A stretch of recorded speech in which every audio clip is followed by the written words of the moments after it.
Bismillahirrahmanirrahim. Assalamualaikum warahmatullahi wabarakatuh. Waalaikumsalam warahmatullahi wabarakatuh. Selamat pagi anak-anak semuanya. Bertemu lagi dengan Bapak di mata pelajaran teknik pengolahan audio. Oke. Sebelumnya pada pertemuan kali ini kita akan membahas mengenai format dan juga manipulasi audio dengan menggunakan fitur-fitur perangkat lunak audio digital gitu ya. Di pertemuan sebelumnya kita telah membahas software ataupun perangkat lunak audio digital gitu ya yang harus kita gunakan. Kali ini kita akan membahas mengenai file format audio dan apa saja istilah yang ada dalam perangkat lunak audio digital. Baik anak-anak, di dalam perangkat lunak audio digital sendiri mungkin pasti terdapat beberapa komponen yang memang penting gitu ya kita pelajari nantinya. Jadi kali ini kita akan membahas beberapa fungsi yang memang harus di-highlight oleh kita gitu ya, pelajari lebih dalam oleh kita gitu mengenai format file audio ini gitu. Kalian tahu tidak apa saja jenis file format audio yang kalian ketahui? Ada yang tahu? MP3 Pak. Oke, MP3. AC. AC, oke. WAV Baik ya, juga betul bukan? itu ya. Ya, betul. Sebenarnya banyak berbagai format audio yang memang lumrah dan sering kita temui gitu ya. Salah satunya itu MP3, AAC, dan juga WAV gitu ya. Dan juga ini ada satu lagi itu FLAC. Nah, ini dan juga ada beberapa file format audio seperti WMA, PCM, AIFF, OGG, ALAC, dan juga MIDI. Bapak mau bertanya, Boleh, silakan. dari format-format audio ini, WMA, PCM, yang kayak gini, perbedaan format file yang kayak gini apa ya Pak? Tiap-tiap ini gitu, format file ini, format audio ini. Oke, mantap. Oke, mungkin Bapak akan jelaskan satu persatu nih perbedaan dari setiap file format audio ini gitu ya. Oke, yang pertama ada Advanced Audio Codec ataupun AAC. AAC ini jenis kompresinya ini lossy compression. Jadi lossy itu gimana ya? Kalau misalkan audio itu dikompres, jadi tidak menghilangkan si data file audionya itu, tapi si file formatnya itu kecil gitu. Tapi mungkin ada beberapa data audionya yang terhilangkan, jadi disebutnya lossy compression. Tetapi si AAC ini tidak akan bisa mengembalikan file ke bentuk semula saat dikompresi. Jadi setelah kita buka itu, kita kompresi ulang itu filenya bukan AAC, jadi file yang lain. Terus AAC ini closed source, jadi berbayar gitu ya, tidak gratis. Lalu selanjutnya ada free lossless audio codec. Format ini sama kayak AAC, tetapi open source ataupun free gitu ya, tidak berbayar. Lalu selanjutnya ada MP3. Ini atau kita sebut MPEG layer 3. Ini sangat lumrah gitu ya, lumrah sering kita temui juga.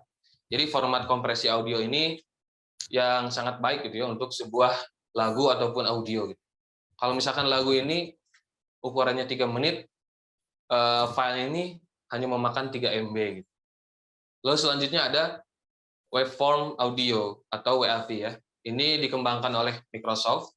Format audionya ini tidak terlalu terkompresi, tapi kualitasnya itu high fidelity gitu ya, tapi ukurannya sangat besar. Sama dengan MP3, tetapi filenya formatnya ini memakan banyak space gitu ya. Lalu sisanya ini ada Windows Media Audio atau WMA, lalu ada PCM, Pulse Code Modulation, itu biasanya disimpan untuk di compact disc ataupun CD dan juga DVD. Lalu ada AIFF ataupun Audio Interchange File Format, seperti WMA gitu ya, bedanya cuman AIFF ini bedanya ini untuk sistem operasi Mac, bukan untuk Windows. Lalu yang terakhir ini ada OGG, ALAC, dan terakhir ada MIDI. MIDI ini diciptakan untuk instrumen musik ataupun diciptakannya oleh perusahaan-perusahaan industri musik gitu ya. Jadi di dalamnya ada instrumen-instrumen musik yang sinkron. Baik, ada yang akan bertanya kira-kira terkait apa yang Bapak sampaikan tadi? Pak mau bertanya, Baik, silahkan. kalau di antara file format yang tadi itu, yang lebih baik itu yang mana ya? Oke. Sebetulnya tidak ada yang lebih baik di antara file-file format audio ini, tetapi masing-masing ini memiliki kekurangan dan kelebihan gitu ya. Tapi yang perlu kalian tekankan dan perhatikan adalah kualitas hertz ataupun kilohertznya. Jadi apa ya, kualitasnya itu bukan tergantung dengan nama file formatnya, tapi lebih ke dalam isi ataupun settingan si file format audionya seperti hertz dan juga bitrate. Nah, sebenarnya ada 4 komponen penting gitu ya, yang wajib kalian ketahui. Nah, yang pertama ini ada sample rate. Nah, sample rate ini cara kerja audio ini saat merekam, dia periodik atau mengambil dari waktu ke waktu yang disebut snapshot, di mana setiap snapshot ini disebut sampel, dan interval digunakan setiap snapshot disebut sample rate. Semakin pendek interval, maka frekuensi semakin cepat. Lebih cepat, maka kualitas audionya akan lebih akurat. Nah, ini bitrate adalah banyaknya data suara yang diproses per detik. Dan hal ini biasanya dikalikan dengan sample rate yang tadi dengan kedalaman bit. Oke, selanjutnya ada stereo dan juga mono. Singkatnya mungkin mono ini berarti satu saluran saja gitu ya, sedangkan stereo berarti 2 saluran. Oke, selanjutnya ini terakhir adalah compression. Nah, ini yang tadi lossy dan juga lossless gitu ya. Perbedaannya, sebelumnya kompresi ini adalah teknik untuk mengkompresi ataupun mengecilkan ukuran sebuah file audio gitu ya. Perbedaannya kalau lossy ini, dia menghilangkan data yang tidak diperlukan dalam audio seperti suara-suara yang jauh, ini nanti akan terkompresi. Lalu ada lossless yang kedua ini, audionya kekompres. Jadi si audionya ini dikompres, lalu si audio ini harus bisa dekompres ataupun dibongkar lagi gitu ya. Oke, mungkin setelah penjelasan tadi, ada yang bisa menyimpulkan tidak bagaimana terkait file format audio yang tadi Bapak sampaikan? Saya Pak mau menyimpulkan. Boleh, silakan.